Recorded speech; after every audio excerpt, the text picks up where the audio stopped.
how to create league on ESPN Fantasy Sports. Hi guys, it's Mikran from Gaming Basics. Today I am going to guide you how to create league on ESPN Fantasy Sports. Creating league on ESPN Fantasy Sports is quite easy. So without any delay, let's start the video.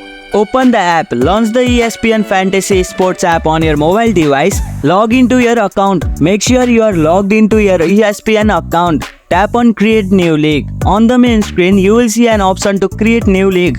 Tap on it. Set up your league. League name. Enter a name for your league. Number of teams. Choose the number of teams that will participate in the league, usually between 4 to 20. Draft type. Select your preferred draft type. Scoring format. Choose a scoring format. League type. Select whether it's private league or public. Customize league setting. You can customize various settings such as roster position, scoring rules, and playoff settings.